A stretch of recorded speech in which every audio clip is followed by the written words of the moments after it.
กันดิช่วยกันจะรอเข้ามาได้ดิ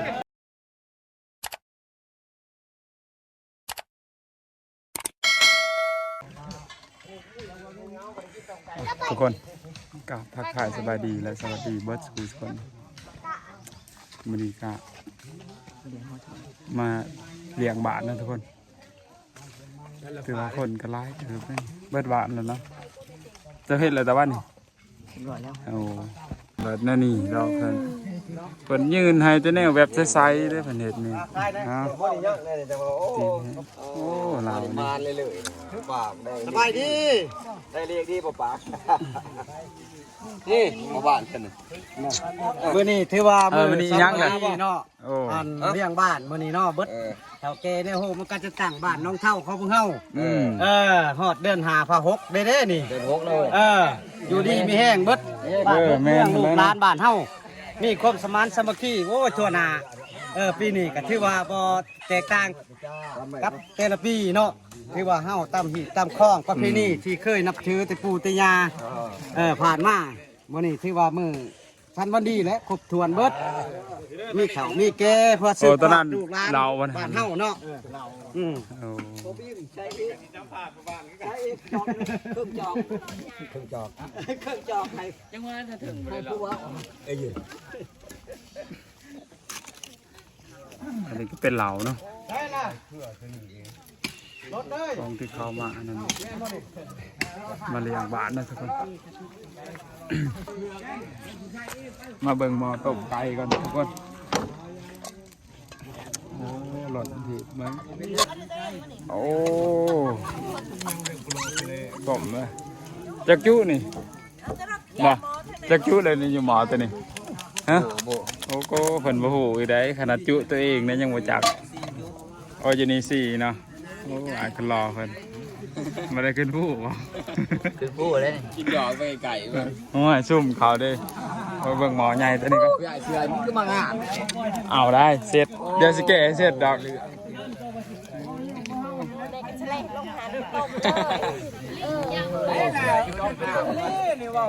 ก่อนไงบ่ลีว่าวให้สิอันนั้นไก่มันยังว่าวเป็นสวัสดีค่ะพี่น้องจอนเจ้าเขากินต้มกอกต้มไก่พวกเจ้ากินบกเนาะโอ้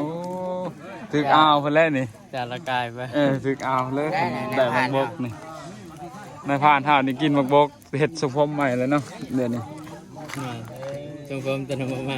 ณสุพมตอนนี้ประมาณเฮ็ดใหม่ในผ่านตอนนี้ก็ยิงปลาไหลมันยิงมือกันไผคอยฟูโอ้ที่เพิ่นสูงยิง ไป แห่แดงไปถึงแห่เขียวในผ่านเพิ่นยิงงาลายเลยกันท่านเคยถ่ายเลยเราเห็นจะบึ้งพี่จะได้มาเท่าโอ้ยบอกมาเท่าบอกนะเมื่อนี่มาเท่าเมื่อกระทำจะได้อยากได้ซ้ำเคนผมมันโมมี่นะซ้ำเคนนะตามที่ทำลุงจุนมี่อย่าบอกซ้ำเคนเพิ่นไม่เห็นนะโมมี่นะเขาบอกทุนมันบริยูมันมุกโอ้ยยูทูบบันเอ็นมายูทูบบันเอ็นแล้วหูเราได้ซ้ำเคนก็มีบอกพี่หลอกก็คือพี่รักเถะพันดาพี่ไล่ใจเอฟซีพี่น้องเคยเห็นมาพี่น้องพี่หลอกไม่เชื่อใจหรอกพี่หลอกแต่พวกนี้เคยเห็นแหละพี่น้องได้ผ่านใหญ่เพิ่นพี่หลอกจนเพิ่นอกหักนั่งเงาโอ้ดอกกับพี่หลอกว่ะไม่จะกบกับคักว่าถึกหลอกเพิ่นไปยื้อเพิ่นนะไม่จะกบพังจนโอ้จะว่ามันใจเลยนะนั่นต้นแต่อันไหนนั่นคือเก็บอ๋อไม่ไหวโอ้พี่กดใจให้พี่น้องคิดว่าพี่หักใจพี่เราพี่น้องเฮ้ยเจ้ากระนั่งพังเฮิงเติบจะจึงมันใจลอยเมื่อวานที่ไปนั่งพังอยู่ในเงาต้นใหม่สาวจะ10 บาทเช้าแล้วควักมาเลยไม่จะกบกันเราเย็บปลาด้วยมันก็ยันปลาก็นักเนาะยังก็บองปืนไปพังเหรอพัง สุดท้าย สุดท้ายไปปุ๊บ ได้ที่กบ จะได้ ปืนจะนำมิสมีแล้วเหรอนั่งแล้วเนาะ ปุ้งหรือว่าตัวนี้ โธ่ยังบ่ทันปรุงยังพอดีนะ ใบกับมือกับเบื่อใบอันนี้ก็ใต้ทิมใบแดงเนาะ ใบยังเลย แดง ปุ้งหรือเปล่า จักข้าวปุ้งหมูปุ้ง นังนะคอยในเผาหมออยู่นี่หมอใหญ่บ่ใส่หมอหน่อยคือว่าลาย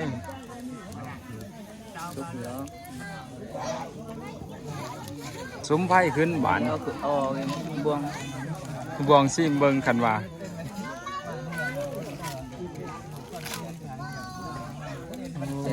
ต้มไก่มื้อนี้ก็มือมาเลี้ยงบานเบิ่งติคนคือว่าลาย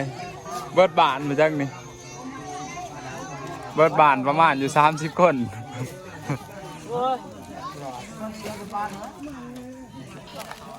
โอ้หมอพี่ก็มีอยู่ซะโอ้ลายจุลายเจ้าลี นี่ก็ซีโต นี่ซีโต้นี่ซีจุโอ้คือว่าลายหมอจะพูดอีก2นี่อีก3จุเลย3จุเต็มใส่หมอนเดียวซีโอ้ไปหาเลาะสัมผัสก่อนอันนี้ไม่เท่าคาเฟ่นเบิร์ดโอ้ใส่เลยนี่มันมียังตัวนี่โอ้โหหุ่นนั่งเผาเท่านั้นที่ได้เทือสิไข่หาเลาะสัมผัสแต่ละบอลโอ้สมนีเฮ็ดยังเลยสมนีฮะ กินใส่ไก่ กินใส่ไก่แล้วหมอเขายังไม่ทันสุกพวกเจ้าหันกินแล้วพวกเจ้าหันพวกเจ้าเอามาได้ไซเลยพวกเจ้าเอามาได้ไซเลยโอ้นายผ่านฮะก็คืนอันนี้คือกันจะได้มีช่องทางติดตามอยู่ปะ มีว่าจะให้ หลายอย่าง FC ติดตามนี่นะเฟซบุ๊กเป็นสันโอ้แซ่บบ่ไก่ครับ โอ้มือนี้มือม่วนมาสันตามประเพณี เอาออกก่อน หีดของสนพราวบรูเป็นมัน อันนั้นมันครบหมดเลยจะให้จะไต่เทียบเวลาได้เลย มือนี้ดอกสันเนาะเอาไก่ออกมาวางไหวอยู่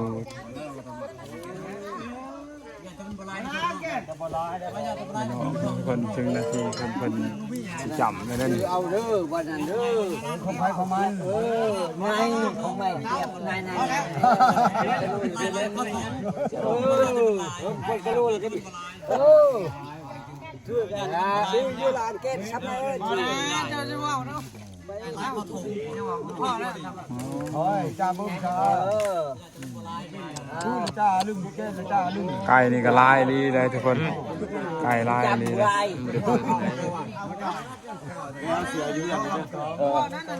ปลาดนจำได้ปลาดนเลยมัด จือกินน้ำกันคือเก่าแหละถ้าจะถือติบข่าวเข้ามาเลยนะตะบนช่วย3เนาะบ่เอาจุยแค่เอาจุยตะบนบ้านช่วยโอ้ยยังหันแล้วเด้ออ่ะเนี่ยจิบ่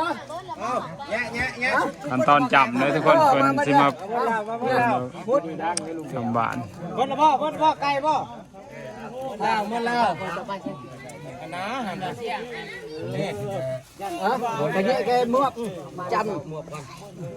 ช่วยมวกแกไว้เอาใหญ่ก็เสียไป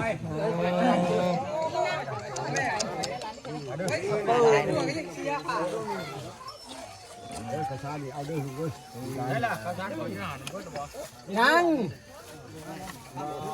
เอาไปเชิญเอาผู้เฒ่าผู้แก่เข้ามาเข้ามาเด้อเอาลูกหลานเข้ามาเด้อเข้ามาหมดเวลาแล้วต้มหม้อนี่เข้ามานี่นี่ เ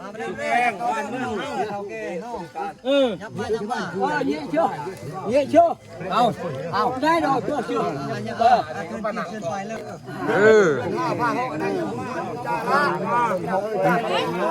จักภาษาบรู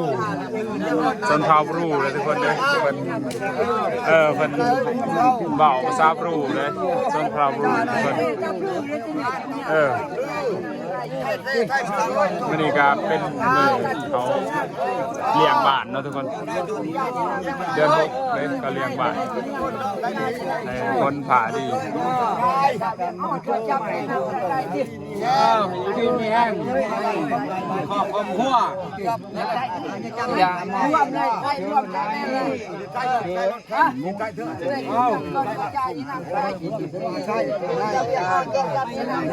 บางคำก็งงเข้าใจภาษาบอกนิดนึงครับบอกเป็นเราเข้าใจอยู่ทุกคนส่วนเท่ากับเข้าใจแล้วเขาเบาประมาณใดนะทุกคนวันนี้เขาบริเขาป่าแล้วเขาขึ้นมาพูดแบบว่ามาเลี้ยงบ้านซื้อทุกคนคนก็ไล่แต่บ้านคือว่าไล่เดิมเจ้าแก่กับคุณลุงก็ร้อยก็มุสลิมแล้วนี่ก็บอลเพิ่นอยู่เต้าที่นี่กับเจ้าเบิ้งเจ้าปีควายใครได้เดินทางไปดูบ้านเคยทำไมก็ใจเป็นความเชื่อถือของแต่ละชนเผ่าทุกคนให้อยู่ที่แม่ผู้รับจ้างระบายไปต่างประเทศเนาะไปทางนั้นไปไทยเนาะไปวิเวียนให้ง่ายกว่าหรือว่านั่นแหละมาก็แม่ละเด้อไปเลยอยู่ที่แม่เรื่องเสียบเด้ได้ยังไม่จ้าเว้ยเชื่อเรียนนี่ยังไงก็พระเจ้าที่ได้ยังไงจ้านี่เลยจ้าไปใจตัวรับกันเด้อเอาเบียร์เนี่ยนะขึ้นเรียกเล่นเฮ้เยอะแม่ลูกเยอะมาก้อยได้ถึงแล้วทนายคุ้มครองอายุละ5 วันอย่าเกินอย่าปอมปอกิ้งเอาเตี้ยนเลยเด้อไปป่ามาเด้อไปอันไปนี่ขอร้านให้สุกให้มันเพิ่นนั่นอยากได้แต่หมูป่าเลยทุกคนเพิ่นผู้บ่าวหันอยากได้แต่หมูป่าเพิ่นฮะป่ามาเรื่องบ้านนะอะไรเปิดนั่นก็เป็นในผ่านเด้เพิ่นขึ้นเฟซแหวเฮ็ดบวกเพิ่นก็เลยอยากให้ถือหมูป่าขยุกไปมาเตะมาต่อในบ้านเฮาเด้อนี่ไปพุ่นละไปตกนอดพุ่นทั้งไกลทั้งอื่นพุ่นแข่งมาเด้อแม่งเอาเด้อคนลาวหอดเวลาคนลาวนี่เพื่อนนะได้เชี่ยวได้งวดได้ตอนนี้จังหวะเอาไก่เลยได้ทุกคนเสร็จของใครแล้วมัดเอาตัวเดิมไปโอ้ไปบ้านนี้หอดเวลาเงียบย่าเลยโอ้ยโทษไอ้ก่อน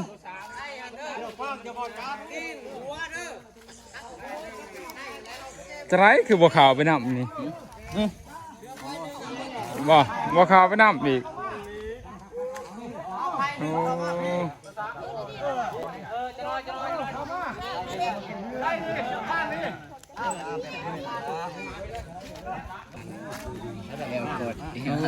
จังหวะสีไก่เบิ่งข้างจะไรงามอยู่ว่าพระเท้าฮะงามแล้วเจ๊เลยเงี้ยในไรเลยแบบว่าบางอ่ะมันเป็นในไรจะให้มันซื้ออิเลียนรถ ซื้อย่อนความสามัคคีแล้วในบ้านในเมืองในเฮือนในชาติของเฮามีคนสมัครมีคนมักคนแพ้นี่ตัวนี้เด้พ่อเฒ่าจะได้จะนี่ฮะงามอยู่บ่ อันนี้อย่างเลี้ยวหลัง วิธีเบิ่งข้างไก่ทุกคน เลี้ยวหลังนี่ ตามความเชื่อของผู้เฒ่าผู้แก่เพิ่นเลี้ยวหลังไปว่าแนวใดเลย ที่มีโตคนถือว่าเฮาเฮ็ด จะเฮาเฮ็ดให้เฮ็ดหน้าเนี่ย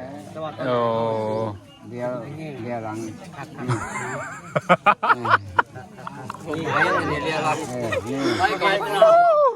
ว้าวบ่เลี้ยวหลังจะได้ก็ตั้มกระเทะแต่ว่าเฒ่าตั้มฮอดกระเทะว้าวบ่เลี้ยวหลังบ่ได้เลยว้าว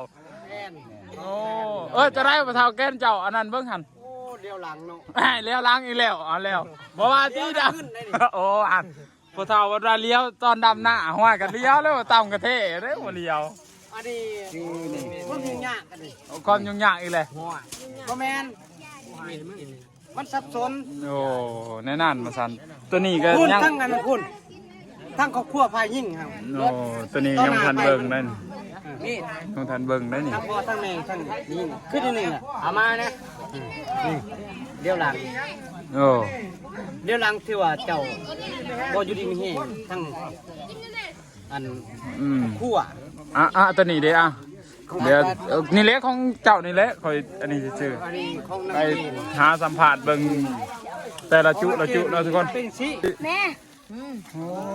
แล้วเราต้องซับนี่ดิ โหได้รถใหม่อีกตัวนี้สีกแล้วหรือเปล่าสัมผัสแล้วหรือเปล่าโอ้โกยังไม่ทันสีข้างเนาะ กำลังเด้อนี่จะหาเบิ่งไอ้ เออ ไอ้พวกมันโยนี่มันยังเครื่องในมัน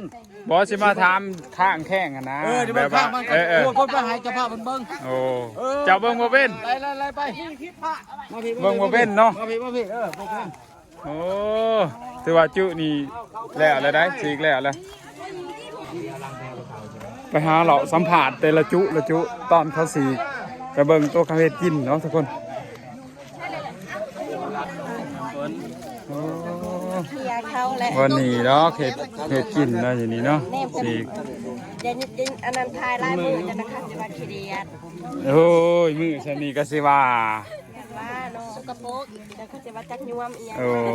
บ่ดอกเขาก็บ่ว่าดอกเขาบ่เห็นน้ำ ตัดออกเนาะ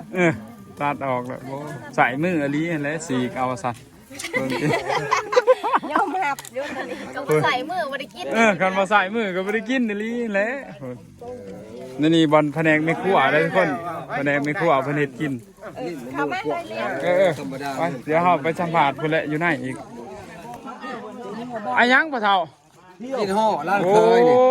กินห่อแห้งอีหลีตอน เบิ่งปะเท่าให้แต่น้ำใสๆตลอดทุกคนเด้อ แป้งเลยแป้งเลย เอากินโลดกินย่อโลดย่อโลด โอ้คักอลิเพิ่นนี่ถนัดภายน้ำใสๆเลยคนเบิ่งดิเพิ่นบ้องยังนี่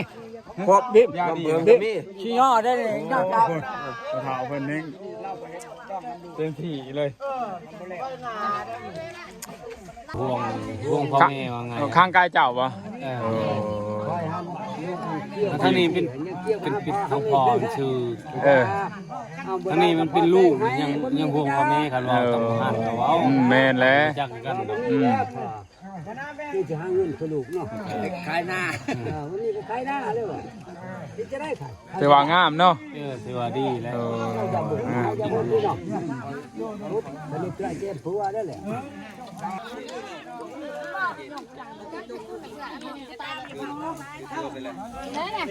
โลดด้วยแหละเอาไปเลยเอาไปเลยเอาไปเด็กหน่อยนี่ โอ้จังหวะตักขวด เอาของใครเป็นซื้อนี่ ของคอย เอา บ่ให้นะตีคอยรถมีแต่ว่าของคอยตลอดดูดีๆโอ้แล้ว เจอแม่ตีก็ตื่นเลย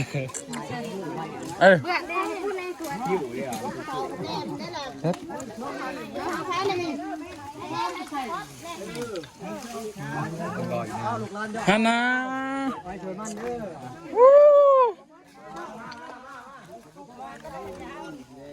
จะได้แล้วป่ะจ๊ะ ได้แล้ว ได้แล้วป่ะ ทุกคนทีนี้ โอ้ได้แล้วป่ะเลยได้เลย ยัง โอ้ยังอีกเลยนะคันได้แล้วก็สิพาเรากินน้ำได้บาทนี่สิไปถูกบอลเนี่ยมาทุกคนกินข้าวน้ำกันพอเวลากินข้าวเลยหาหึงยิ้ว กิน ข้าว ก็ให้มากป่ะ ยิ้วข้าวแห้งเลย กินเหรอ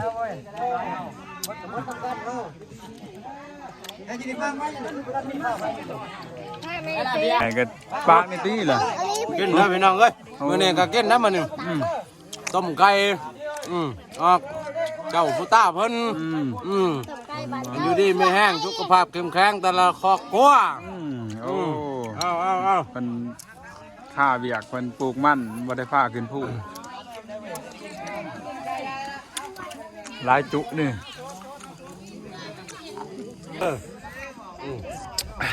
กินอิ่มเลยทุกคนวันนี้เราก็สิไปหาสัมผัสแล้วบัดเรากินอิ่มเลยเด้เราจะพาสัมผัสแต่ละจุแต่ละหน่วยแล้วบัดไปหาสัมผัสกันแต่ละจุแล้วอ่ะจะคนนี่โอ้จะไรแสบวะฮะโอ้ท้ามันยิ่งบางอีกโมเมนตีจุนี่ประมาณ2-4 หาคนโอ้จุในผ่านใหญ่เฮานี่จะได้ กินข้าว สัวไก่เนาะโอ้แต่ว่านี่ครอบครัวอีกครอบครัวหนึ่งได้นี่เป็นละจุได้นี่โอ้ บ้านอะไรน้ โหมีเห็นบ้านอะไรอีก ำอันนี้ โอ้เดี๋ยวจะไปหาสภาพแต่ละจุก่อนโอ้โกยจะได้ละคนรอเฮานี่ฮะ พากินเปล่าก้มตัวนี่ล่ะนี่ ใช่เลยตับมันเบิดละเบิดโอ้เบิดเลยตับเบิดเลยกินบ่เพื่อนี่เด้อเจ้านี่เสือแดงนี่แห้งป่นโอ้ บ้าหมูคอยเด้อสีแดงนะ ฮันดีโอ้เมืองตีเบิดเลยนี่ แจ๊บบ่ แสบอยู่ได้เหรอ ตักบ่ เอาเอา ไม่ได้ปรุงเอง ผมจ่ายไปแล้วเดี๋ยวไปหาเลาะไปเบิ่งกัน ตามเบิ่งหัวบ้านมันกินข้าววะ ได้กินข้าวอยู่บ่ได้กินข้าวจะพาก่อนโอ้จูนี่3 คนเนาะโอ้3มีลูกได้นี่หันลูกโอ้เซ่บานไปกันไปหาสะพานกันโอ้ สบายดี เราเมาแล้ว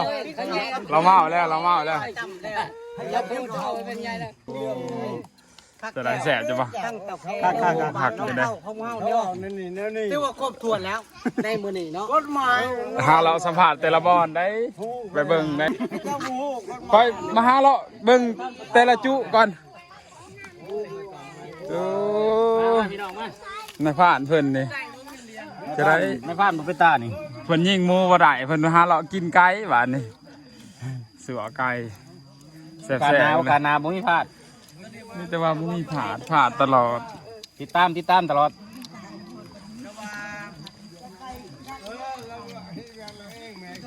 ที่2 ถ้วยพวกเจ้า โอ้ก่อนคนหลาย คนลาย2 ถ้วยนี่โอ้พนันมา2 คนนะ2 ถ้วยคนละถ้วยอีกโอ้เมืองตี2 คน2 ถ้วยบัดอยู่นี่หัน6 คนผู้จักอยู่นี่2 ถ้วยโอ้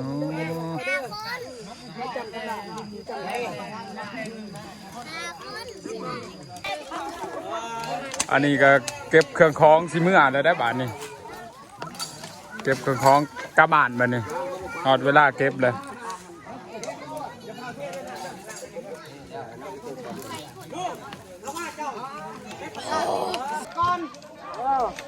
ไปเมื่อเก็บไปหมดเด้อ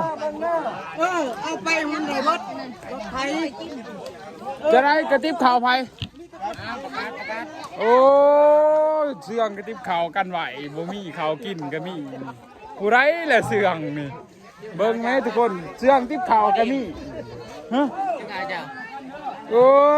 ยเนี่ยนี่ก็มีบ้านนี่ติ๊บข่าวไผนี่เฮ้อประกาศหาเด้อนี่ติ๊บข่าวไผเลยนี่ลืมนี่บ่มีเจ้าของข่อยเอาเมื่อเลยได้เฮ้อนี่ทางล่างอ่ะติ๊บข่าวดำติ๊บข่าวเจ้าบ่ติ๊บข่าวไผวะไปเอาเมื่อกาเมื่อนักเข้าอีกแล้วฮอดลุ่มนี่แม่นเข้าเอาเลยพอไงติ๊บข่าวเจ้าบ่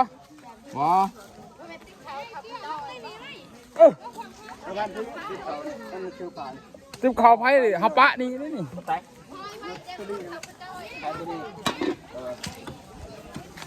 พากไว้นี่เด้อติ๊บข่าวเด้อไผเอาแล้วเอาเด้อลงก่อนโอ้เจ้านี่เทิงใหม่เทิงตอกเนาะเอาลงนี่กะขึ้นก็แบกขึ้นอีกลงก็แบกลงอีก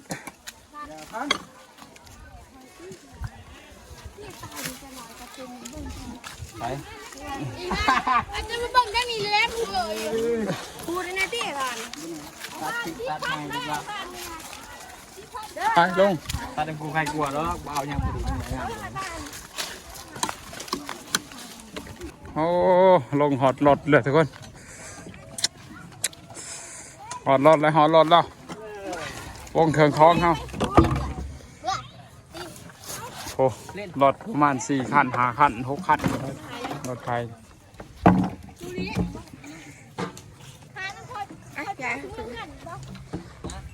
เอาขึ้นเถิงเอาทุกคนลงหอดรถแล้วสิเมื่อเลยคลิปเฮาก็จะจบเพียงสิมีแล้วฝากกดไลค์กดแชร์กดติดตามเพื่อประพาสคลิปใหม่ๆทุกคน